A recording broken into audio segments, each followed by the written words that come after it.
नमस्कार दोस्तों, सत श्री अकाल, आदाब। आप देख रहे हैं इंडियन पंजाबी यूट्यूब चैनल। और आज जो मैं आपके लिए वीडियो लेकर आया हूँ, उसमें चाइना की जो सी PL-50 मिसाइल थी, वो पंजाब के होशियारपुर में गिरी थी। तो अब इंडिया वाले उसकी रिवर्स इंजीनियर करने लगे हैं। तो इसके ऊपर ये वीडियो है, और एक साथ में एक और वीडियो है। उसमें हम हमारे DRDO जो कि एक AI गन बनाई है, जो कुछ ही सेकंडों में हजारों गोली फायर कर देती है। तो आइए देखते हैं। चाइना जो अपनी डिफेंस इंडस्ट्री की शान बनाने में लगा हुआ था, चाहे वो अमेरिका का F-35 हो या फ्रांस का राफेल, सबकी कॉपी करके खुद को सुपर पावर दिखाने में जुटा था। लेकिन पाकिस्तान ने आते ही वो सारा मेकअप धो दिया। अब ये जो धमकी मिली है भारत को, वो ये है कि चाइना बोल रहा है हमें हमारा हथियार वापस करो वरना हम UN में देख लेंगे। अब UN में क्या देखेंगे? क्या चाइना की वीटो पावर इतनी बड़ी बात है? और क्या पहले भी ऐसे नाटक नहीं हुए हैं? अब आपको साफ साफ बताते हैं कि खबर है किस बारे में। दरअसल पाकिस्तान ने भारत की तरफ एक मिसाइल दाग दी। अब ये मिसाइल उन्होंने हाथ में लेके फेंकी या गलती से चली, पता नहीं, लेकिन सीधा भारत में गिरी, वो भी पूरे के पूरे सही सलामत हालत में। भारत ने इस मौके को बिल्कुल गंवाया नहीं। तुरंत एक्शन लेते हुए इस मिसाइल को भारतीय सेना ने अपने कब्जे में लिया और अब इसे देश की एक गुप्त डिफेंस लैब में पहुंचा दिया गया है। यहाँ पर वैज्ञानिक और रक्षा विशेषज्ञ इसकी गहराई से जांच कर रहे हैं। एक एक पुर्जे को खोलकर देखा जा रहा है कि इस चीनी मिसाइल में आखिर क्या तकनीक छिपी है। रिवर्स इंजीनियरिंग के जरिए भारत अब इस मिसाइल की असलियत को उजागर करने की दिशा में कदम बढ़ा चुका है। यह सिर्फ तकनीकी अध्ययन नहीं, बल्कि चीन के घमंड को तोड़ने का एक बड़ा मौका है। साथ ही साथ चीन से चिढ़ने वाले और भी जो देश हैं, उन्हें भी अब इन चीनी हथियारों की असलियत को समझने का बेहतरीन मौका मिल गया है। यही वजह है कि अब सिर्फ भारत ही नहीं, दुनिया के और भी बड़े रक्षा शक्ति वाले देश इस मिसाइल को हासिल करने या उसके हिस्सों को एक्सेस करने की कोशिश में लगे हैं। जापान और फ्रांस जैसे देश बोल रहे हैं कि प्लीज इसके पुर्जे हमें दे दो, हम देखना चाहते हैं कि इसमें आखिर ऐसा क्या है। यानी अब इसकी रिवर्स इंजीनियरिंग होगी। एक एक पुर्जे को खोलकर देखा जाएगा कि ये कैसे बनी है और क्यों नहीं फटी। और भारत तो बस देख रहा है कि आखिर इतनी बड़ी मिसाइल ऐसे कैसे गिरी, वो भी बिना फटे। वहीं दूसरी तरफ चाइना अब कह रहा है कि भाई, जो मिसाइल पाकिस्तान को दी थी वो तो एक्सपोर्ट मॉडल था, असली वाली तो बहुत ज्यादा एडवांस है, जिसकी तुम कल्पना भी नहीं कर सकते। अब जरा गौर कीजिए, चाइना खुद कबूल कर रहा है कि पाकिस्तान को जो PL-15 मिसाइल दी गई थी वो डाउनग्रेडेड वर्जन है। यानी साफ है कि चाइना पाकिस्तान को अपने उन्नत हथियार तक नहीं देता, दिखावे के लिए भर देते हैं गोदाम, लेकिन अंदर से वो सब सस्ते वाले वर्जन्स होते हैं जो ठीक से चल भी नहीं पाते। चीनी रक्षा मंत्रालय के प्रवक्ता झांग शंगोंग ने खुद कहा कि ऑपरेशन सिंदूर के दौरान जो PL-15 मिसाइल भारत में गिरी थी वो एक एक्सपोर्ट वर्जन था, और अब चीन की टेंशन ये है कि इससे उनके रक्षा उद्योग की पोल खुल गई है। ये जो PL-50 है, इसकी रेंज करीब 145 किलोमीटर है, AESA रडार से लैस है, डुअल मोटर है, और पाकिस्तान के JF-17 और J-10C जैसे एयरक्राफ्ट से जुड़ती है। इसका मतलब है कि पाकिस्तान की पूरी हवा में ताकत इसी के सहारे टिकी थी, और वो भी धड़ाम से भारत में गिर गई। अब भारत के पास क्या है? भारत के पास ब्राह्मोस जैसी अत्याधुनिक मिसाइलें हैं जिनकी प्रिसिजन दुनिया मानती है।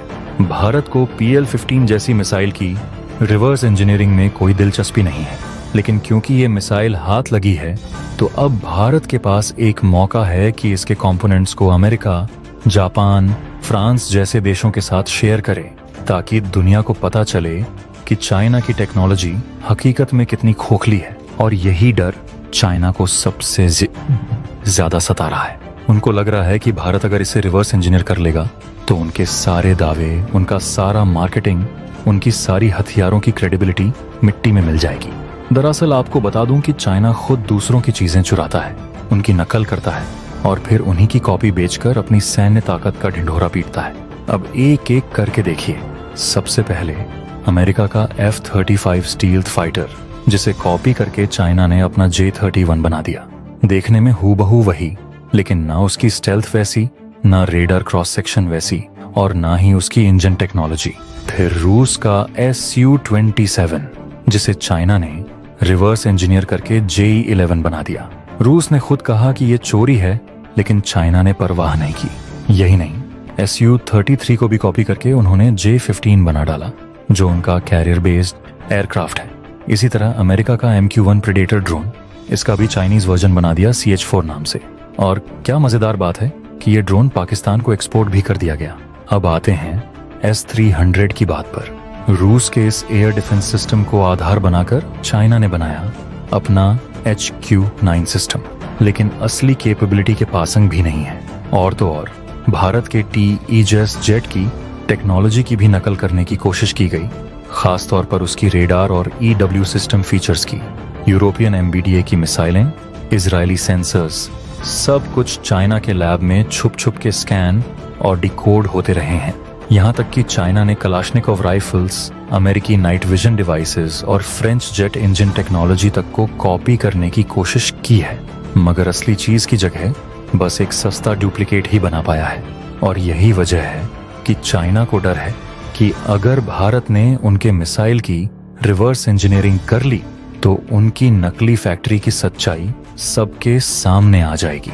क्योंकि जो खुद चोरी करता है उसे सबसे ज्यादा डर इसी बात का होता है कि कहीं कोई और उसकी चोरी पकड़ न ले। अब दुनिया के एनालिस्ट्स कह रहे हैं कि इससे चाइना की टेंशन बढ़ गई है। उनकी चिंता है कि कहीं भारत उनके मिसाइल की रिवर्स इंजीनियरिंग करके उसकी असलियत न सबके सामने ला दे। पर क्या है असलियत? भाई, ये मिसाइल तो वैसे की वैसे भारत में आ गिरी जैसे कोई खाली पाइप हो। चाइना बार बार जोर दे रहा है कि PL-15 ही असली वाली PL-15 का कमजोर वर्जन है। मतलब जो पाकिस्तान को दिया गया वो सिर्फ दिखावा है। और यहाँ से दो बातें निकलती हैं। पहला, चाइना की नजरों में पाकिस्तान की हैसियत कुछ ऐसी है कि उसे कभी असली हथियार नहीं दिए जाते। दूसरा, चाइना को डर है कि कहीं उसकी कॉपीड मिसाइल और उसका डाउनग्रेडेड वर्जन भी कोई और कॉपी ना कर ले। तो पूरी खबर का निचोड़ ये है कि चाइना भारत को धमकी दे रहा है क्योंकि उसकी मिसाइल फेल हो गई, दुनिया में उसकी बदनामी हो रही है और उसके हथियारों की क्रेडिबिलिटी खत्म हो रही है। अब दूसरे देश सोच रहे हैं, क्या वाकई हम चाइना पर भरोसा कर सकते हैं? क्या उसके हथियार युद्ध के समय काम करेंगे या ऐसे ही गिरे रहेंगे? तो आपको क्या लगता है, भारत को इस फटी मिसाइल की रिवर्स इंजीनियरिंग करनी चाहिए या फिर दुनिया के बाकी देश जो इसकी असलियत जानना चाहते हैं, क्या भारत को इसके पार्ट्स उन्हें देने चाहिए? दोस्तों, आज की इस वीडियो में बात होने वाली है एक ऐसी धमकी की जो हमें सीधे चाइना से मिली है। अब सवाल ये उठता है कि धमकी क्या है और इसमें पाकिस्तान फिर से कैसे कूद पड़ा? क्या ऐसा कोई कारनामा कर दिया है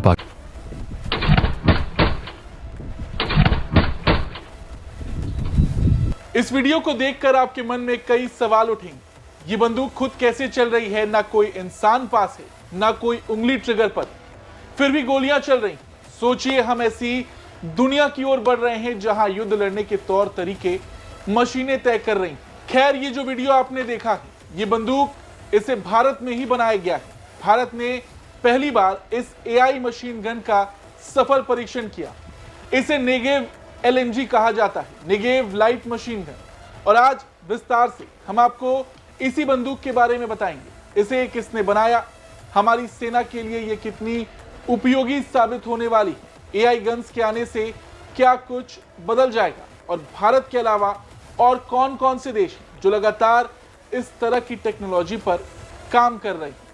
नमस्कार, जय हिंद, मैं हूं ऋषि सिंह और आप देख रहे हैं हमारा खास शो विस्तार से।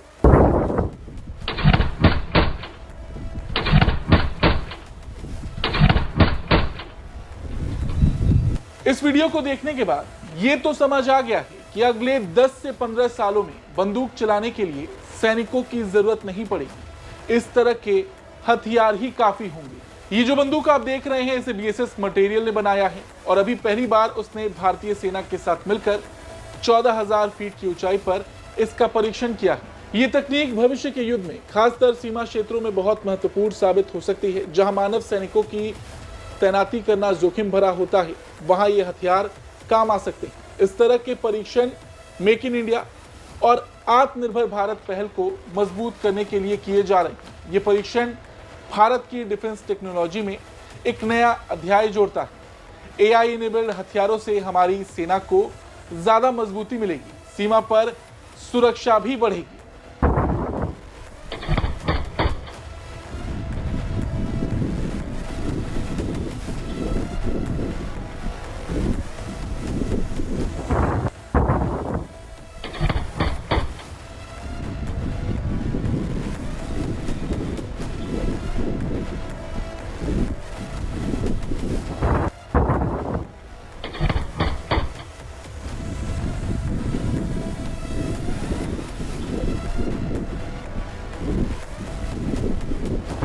इस गन की अगर बात करें तो इस गन का वजन 7.65 किलोग्राम है। इसमें 5.56 नेटो मैगजीन लगती है। ये गैस ऑपरेटेड रोटेटिंग बोल्ट तकनीक पर काम करती है।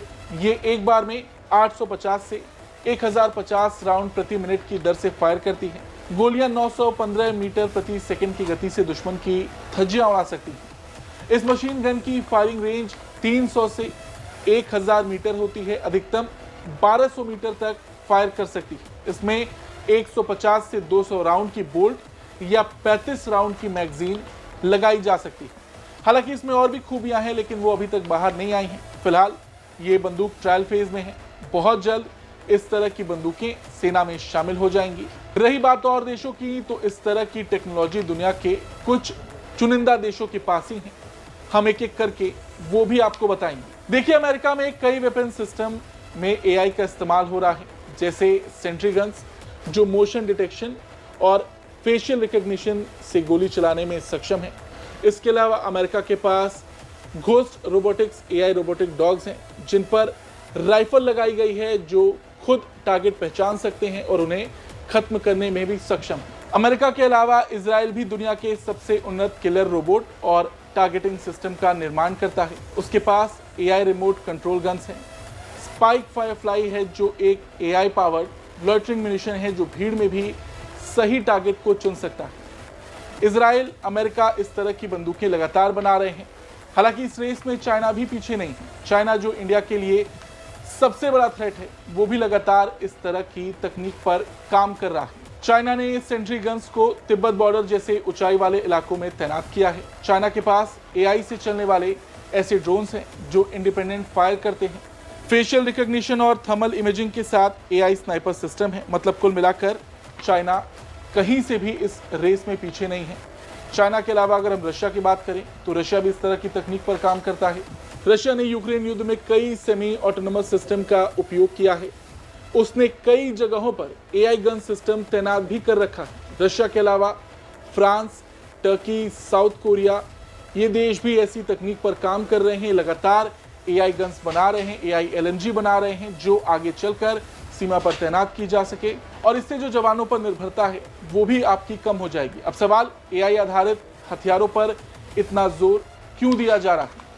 तो आपको बता दें, दुनिया आज आर्टिफिशियल इंटेलिजेंस AI आधारित हथियारों पर इतना जोर इसलिए दे रही है क्योंकि युद्ध के तौर तरीके अब पूरी तरह से बदल चुके हैं।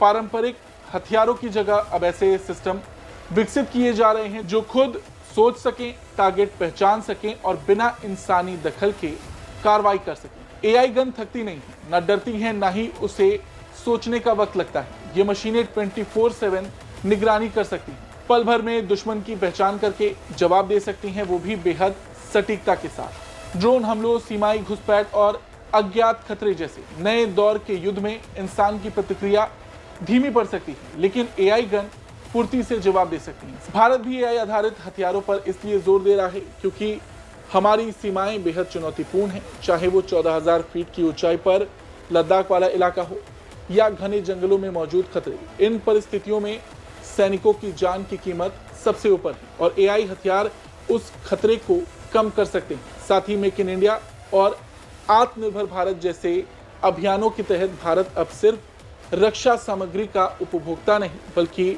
निर्माता बनना चाहता है। चीन और पाकिस्तान जैसे पड़ोसी देश पहले ही AI आधारित हथियारों को विकसित कर रहे हैं और ऐसे में भारत का पीछे रहना रणनीतिक रूप से खतरनाक हो सकता है। इसलिए भारत तकनीक के इस नए युग में अपनी सुरक्षा को और मजबूत करने के लिए पूरी ताकत से AI हथियारों पर काम कर रहा है। और देखा भी जाए तो भारत का AI आधारित मशीन गन का परीक्षण सिर्फ एक टेक्नोलॉजी डेमो नहीं बल्कि एक सैन्य रणनीतिक बदलाव का संकेत। आने वाला युद्ध अब साहस का नहीं, सॉफ्टवेयर का होगा। हम एक ऐसे युग में प्रवेश कर चुके हैं जहां युद्ध का निर्णय इंसान नहीं, कोड करेगा। ऑपरेशन सिंदूर के दौरान भी देखने को मिला कि एआई तकनीक पर हम कितना निर्भर थे। ड्रोन और एआई तकनीक की महत्वपूर्ण भूमिका हमें देखने को भी मिली। भारत ने पाकिस्तान के आतंकी ठिकानों पर एआई सक्षम ड्रोन जैसे हेरोप और हेरोन से सटीक हमले किए। ये ड्रोन खुद लक्ष्य की पहचान कर बिना इंसानी आदेश के फायर करने में सक्षम है। इसमें एआई बेस्ड निगरानी, लॉटरिंग म्यूनिशन और एंटी ड्रोन सिस्टम का भी उपयोग हुआ। इस ऑपरेशन ने अपने आप में दिखाया कि भविष्य में युद्ध की दिशा एआई और ऑटोनमस तकनीक तय करेगी। ऐसे में एआई गन्स भी बहुत जल्द सीमा की सुरक्षा में तैनात की जाएंगी। फिलहाल इस खबर में इतना ही। आपको ये खबर कैसी लगी कमेंट करके जरूर बताएं। धन्यवाद।